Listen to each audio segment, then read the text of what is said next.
Hey everyone, welcome back to my channel, Everlynn's Books and Tea. We are about halfway through May and we haven't even started our May challenge yet. We don't even know what our May challenge is going to be. So that's what we're going to do for today's video. We are going to choose our May challenge and then go ahead and complete it, hopefully. I'm hoping this challenge is a simple one because like I said, we are halfway through May already, so it doesn't leave a lot of time to complete the challenge. So hopefully we don't get something too complicated. But we'll see. We'll see how our luck goes. I did make up challenge cards just like I did in the TBR video. So these have all the different challenges that we can choose each month. There are, I think, 18 challenges in here.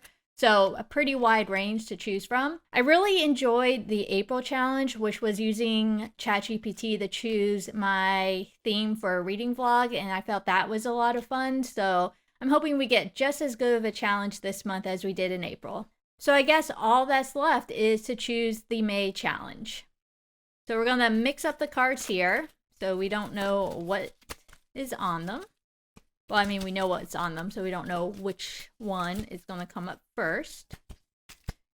All right, so I think that's pretty good. So top card will be our May challenge. So let's go ahead and see what we'll be doing for the second half of May. And it is choose a random decade, read from 3 different genres. So this could be a pretty interesting challenge. We're going to choose a random decade, and then we have to read 3 different genres of books that are published in that year. So this could be a really easy challenge if, we get the 2020s or the 2000s, or it could be more of a difficult challenge if we get like the 1920s and 1930s. So I'm excited to see what decade we are going to get. So let's figure out how we're going to do that. So one thing that we will say when we're choosing this random decade is if we get a decade that is before the 1900s, we're just going to say any book that was published before 1900 just to make it a little bit easier. So I found a random year generator. So we will use this in whatever year we choose. That will be the decade that we'll be reading from. So if we choose 1954, then we'll be reading from the 1950s.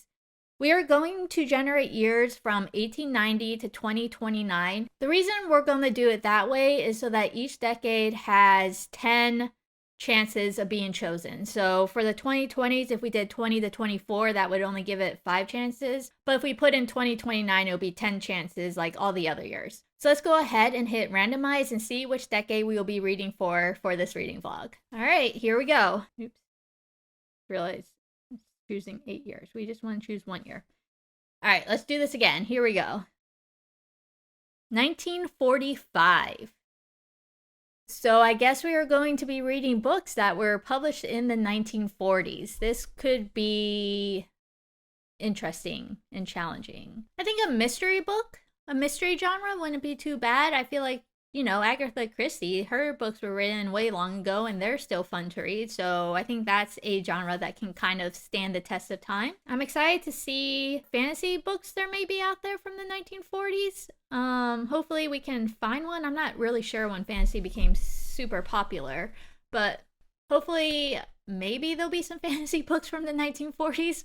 I'll do some searching and I'll let you know what I find out. I'll see you soon. So today's the day that we are going to start our decade challenge and start reading books that were published in the 1940s. I don't think I could think of one book that was published in the 1940s off the top of my head, but I mean, that's why I do these challenges, to find books that I otherwise wouldn't read. To broaden my reading repertoire, you could say. So I think there are 2 ways we can approach this challenge. One, we can just look up, the popular books that were published in the 1940s list, if they even made lists back then. Well, they probably didn't make lists back then, but I'm sure by now someone has made a top 40 books of the 1940s or something like that. The second option is to just look through my Goodreads list and see what books I already own that were published in the 1940s. I'm sure I have some, probably not that many, but at least I already own them, so I wouldn't have to go out and buy any more.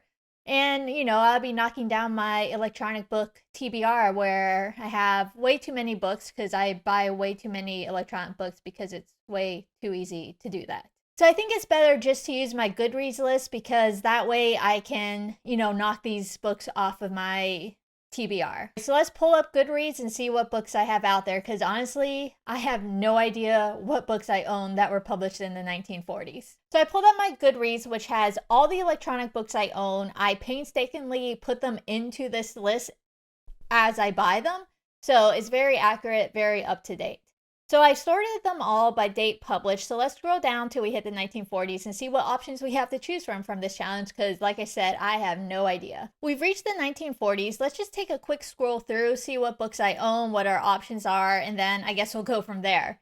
So we have some fiction books, it looks like. We have Random Harvest, A Tree Grows in Brooklyn, All the King's Men. Those are all fiction/historical fiction books, so those would definitely be options. We have a lot of Agatha Christie books because that was when she was being published, though a lot of these are part of the 2 series that she wrote, and I like to read the series in order, even though I don't think you really have to, but it just makes me feel better.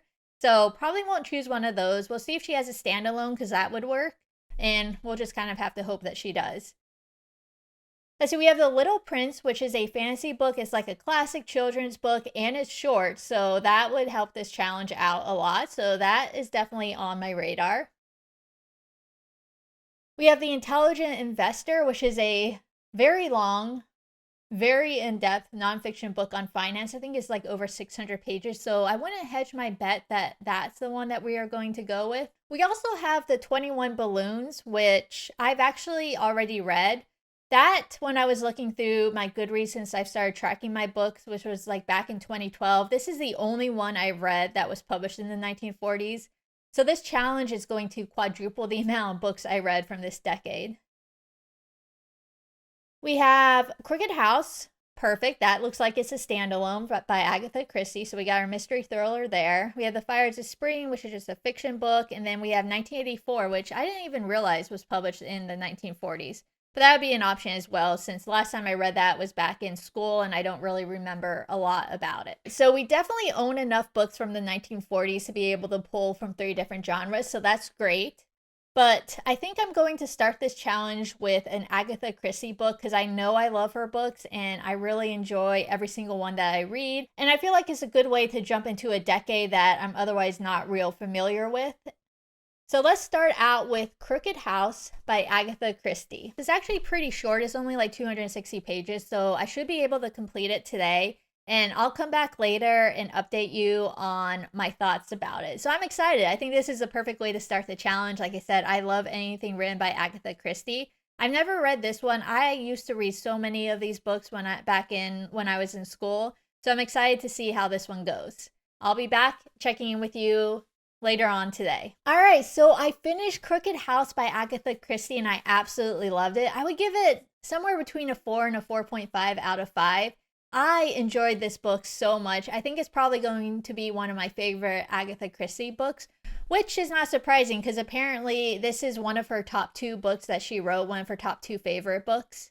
I'm not sure what the other one is, but I can see why this is one of her favorites. So this book was the 49th book that she ever written. And like many of her other books, the title is based on a nursery rhyme as well called There Was a Crooked Man. So this book's mystery is centered around the Leonidas family, which is this wealthy family, and all 3 generations of the family are living under this one house that's known as the Crooked House. The family's patriarch is Aristides, who made the family's fortune and had kind of gathered the family under one roof. He initially had married his first wife, Martha, who ended up dying, and he's now married to his second wife, Brenda, who is much, much younger than him by decades, and everyone thinks she's actually having an affair with her grandchildren's tutor, Lawrence, which becomes important later on in the story. So the murder that needs to be solved is that Aristides ends up dying in his house from poison, and everyone in the house becomes a suspect. So the book is actually told from the viewpoint of Charles, who has fallen in love with one of Aristides' grandchildren, his oldest granddaughter, who is Sophia. So the 2 end up meeting in Cairo as part of the Foreign Service during World War II. They end up falling in love, and that's kind of how the book opens up, but they agree not to get married until the war is over. Charles ends up having to go to a different country while Sophia ends up going home, and they meet up 2 years later when Charles is back in the United Kingdom. So On his way to meet up with Sophia, he reads a news article learning that her grandfather had died. And after he meets up with Sophia, Sophia does not want to marry him until the killer is found because she thinks it's just going to bring disreputation.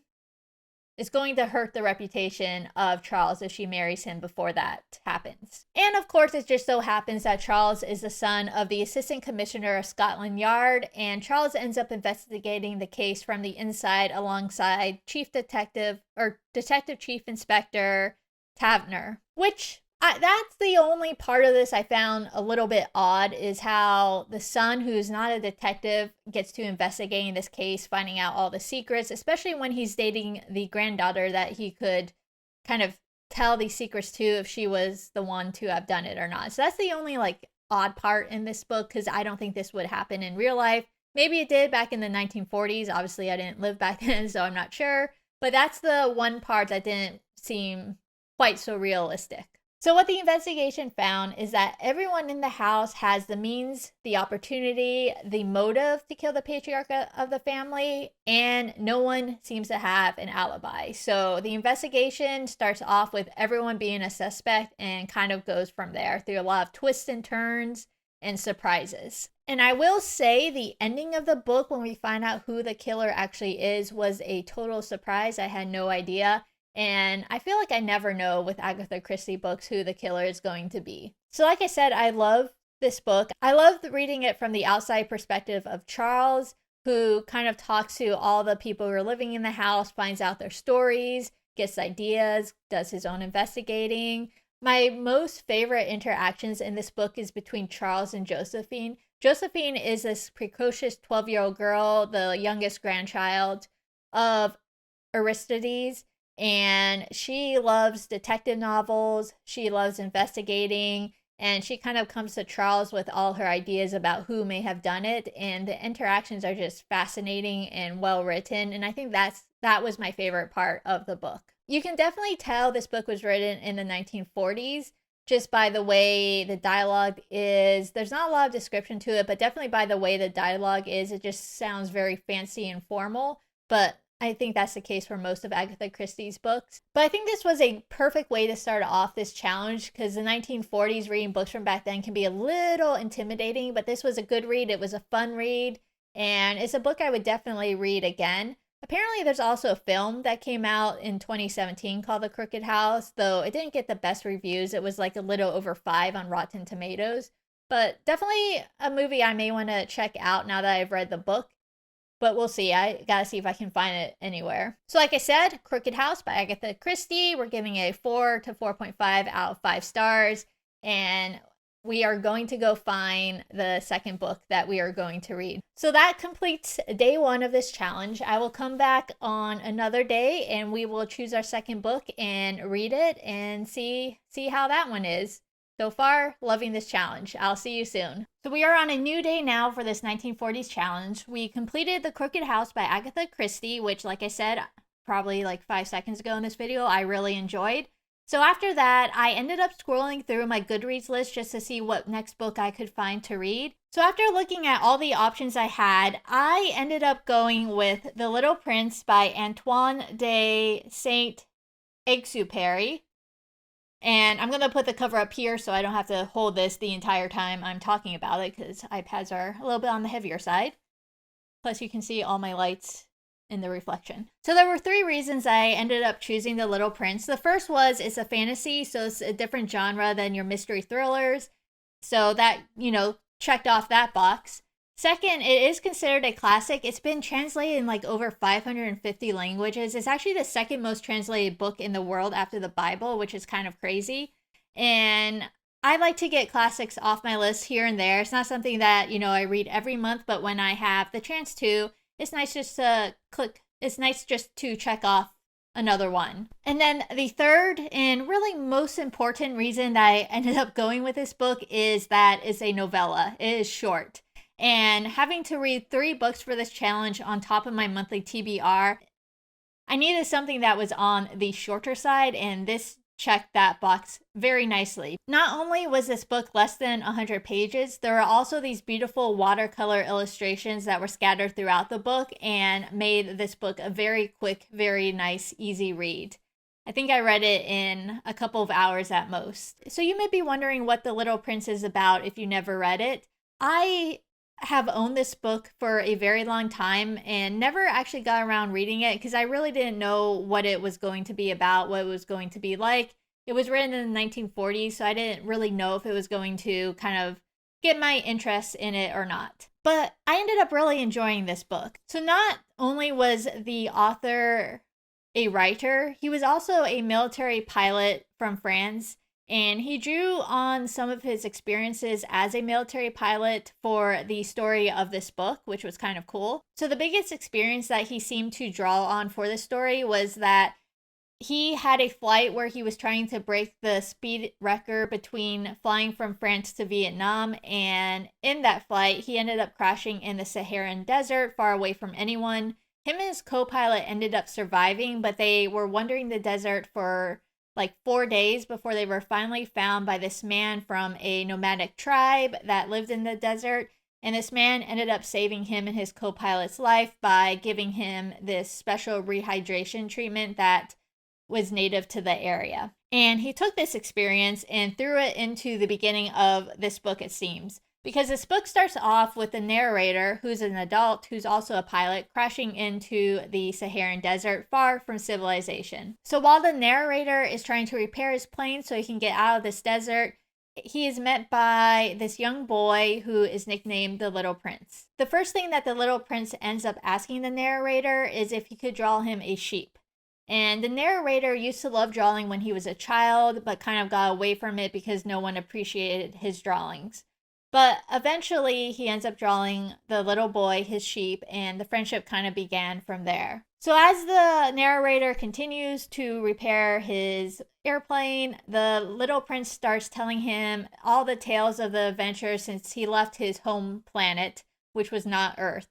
He tells them about all the different planets that he visited before arriving on Earth, and the narrator actually ends up drawing these illustrations, which are the illustrations that are scattered throughout the book on the boy's experience. So if you do a little bit of research on this book, you find out that it's hard to tell whether this is a children's book that was meant to be read by children, or if this is kind of a philosophical book that can be geared to adults because it tells kind of morals, it talks about life, it talks about the differences between how children and adults perceive things in the world. But either way, it's definitely a great read. I really enjoyed reading it. I'm very happy that this challenge got me to finally pick up this book. The interactions between the Little Prince and the narrator were just very sentimental, and it was just a very sentimental read, especially when you got all the way through it to the end. It's hard to really say too much about it because it is a short book and you don't really want to ruin the ending or anything, but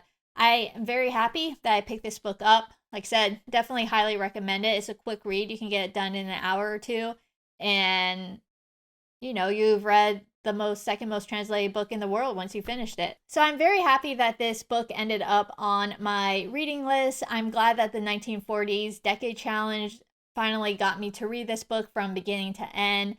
And I kind of wish I picked it up sooner because it is a quick read. It's a very sentimental, sweet read as well. And just looking at the illustrations themselves, they're just very simple but very kind of beautiful to look at. There's not much else I can talk about because it is a short book, so saying much more will just kind of ruin the story. So I'm going to end my review here.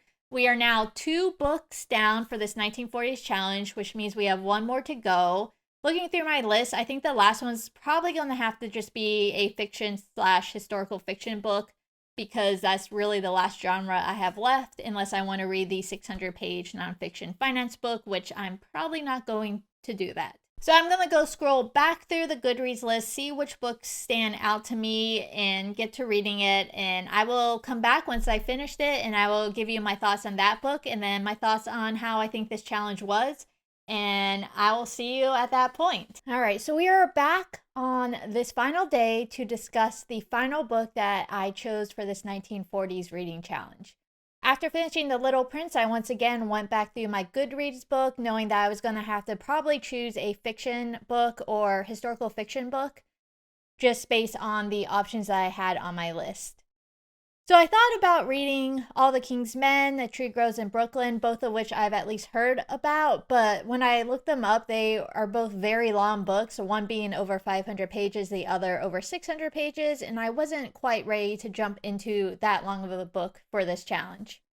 So I then looked at The Fires of Spring by James A. Michener. Having read his books before, I've really enjoyed them, and I thought maybe I would, read one of his for this challenge. But again, that book was over 500 pages and didn't really want to jump into that long of a book. So the book I ended up going with was a book I never heard of by an author I never heard of, and that is Random Harvest by James Hilton. It was the shortest of the four, a little under 300 pages, so I thought that was a perfect way to kind of end this challenge. And then the other reason I chose it was that it also mentioned Liverpool in the synopsis, and I'm pretty sure that's why I bought this book in the first place, because of that mention. My dad and his side of the family are all from England, and my granddad was actually from Liverpool, so anytime I see Liverpool, I kind of jump onto that book. This book, though, ended up having nothing to do with Liverpool, but I'm still glad I ended up reading it. So like I said, Random Harvest was written by James Hilton. It was published in 1941, so in the obviously early 1940s.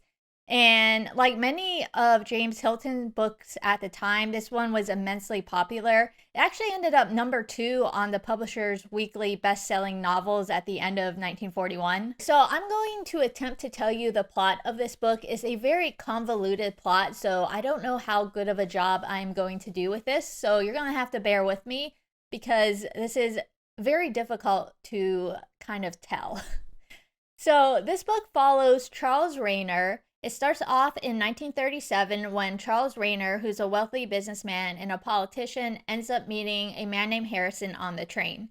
The two of them end up talking. They end up meeting up a couple times after the train and become pretty fast friends. And Charles actually ends up hiring Harrison as his secretary. So what Harrison ends up learning about Rayner is back in 1919, about 20 years before the two meet, Charles woke up in this Liverpool hospital without any recollection of what had happened to him the previous 2 years. He knew who he was, he knew where he was from, and he ends up going back to his house and kind of reintegrating into his family because he finds out that he has been missing the past couple of years after being missing in action in World War I. So the story kind of goes on about how Charles got to be where he was, how he went from having no recollection, waking up in a hospital, to becoming a businessman and a politician. The other part of the story this tells, though, is that Charles Rayner, over the course of the story, begins to get his memories back of those 2 years prior to him waking up in the Liverpool hospital. He starts to remember what happened to him and where he had been in those missing 2 years of his life. And from there, the book kind of goes back and forth between current times and past times, and it kind of just jumps around a lot. But you end up learning what actually happened to Charles Rayner during his life from the beginning of World War I to where he is currently in the 1930s, right before World War II breaks out. So that's kind of the gist of the story. I don't know how well I said that, but like I said, it's a very convoluted book and very difficult to kind of tell you the synopsis of it. So I did enjoy reading this book. I would probably give it a 4 out of 5. I enjoyed the 2 viewpoints that the book was told from. The first was by Harrison, which was told in a first-person narration, and the second was by Charles Rayner, which was told in a third-person narration. It was really interesting to see how the story unfolded, how Charles Rayner began remembering his life of what happened in those missing 2 years, and how kind of both sides of the story kind of interconnected. And the ending was a nice little surprise, though there was clues to what the ending was going to be kind of scattered throughout the book. I definitely liked the 2 characters. They were definitely written as Englishmen of the 1940s. I especially like some of Charles's character. He definitely had kind of like a dry, sarcastic humor, and his friend Harrison was a little bit more, not down to earth, but a little bit more realistic about certain things. It's definitely a character driven story. There's not a whole lot of action or plot that surrounds the story other than Charles Rayner finding out what happened to him in those 2 missing years. Overall, the book is kind of a compilation of mystery and romance and just a little bit of history scattered throughout. And it was just kind of like a comfortable read with how the wording was. There were places where the paragraphs were super long and that kind of slowed my reading down a little bit, but then the places that had a lot of dialogue going on, it was a lot quicker, a lot easier to read. So overall, like I said, I would give this a 4 out of 5. I'm definitely happy that I picked it up and read it, and I really enjoyed the plot and the plot twists that were kind of scattered throughout the book. One of the things I did want to mention is that this book has been made into the movie, and that movie,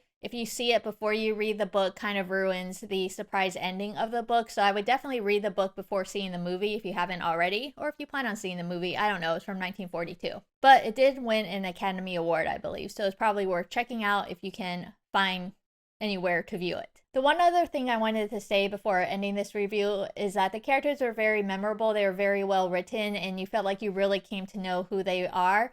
And I felt that was a nice little touch in this book as well, because you really did come to care about them and care about what happened to them. So that was The Random Harvest by James Hilton. I would give it a 4 out of 5, and that completes our 1940s challenge. We have done it. We have read 3 books, 3 different genres to check off this challenge. So quick recap, we started off the challenge with Crooked House by Agatha Christie. We loved that book. Then we read The Little Prince by Antoine Saint-Exupéry, which was also a nice little read. And then we finished this off with Random Harvest by James Hilton. So I think this challenge was definitely a success. It definitely got me out of my comfort zone of reading and let me read books that I otherwise probably would never have picked up. Minus the Agatha Christie book, I probably would have gotten to that at some point, but I don't think I would have ever picked up Random Harvest if it wasn't for this challenge, and I'm so glad that I did. So I hope you enjoyed this video. I hope this gives you some courage to read books out of your comfort zone as well, and maybe you'll take on the 1940s Decade Challenge yourself. The next 2 videos I have coming out will be my Around the World Challenge, episode 2, and then my July TBR. We are going to mix up that TBR game a little bit, make it a little bit more challenging. The premise will stay the same with the prompts and choosing the books off the prompts, but we're going to make it a little bit harder and potentially put more than 7 books onto my monthly TBR. I hope you enjoyed this video. Let me know if you plan on doing the 1940 challenge your own in the comments below. If you enjoyed this video, hit the like button. If you'd like to see more videos by me, please hit the subscribe button. Otherwise, I will see you in my next video. Take care.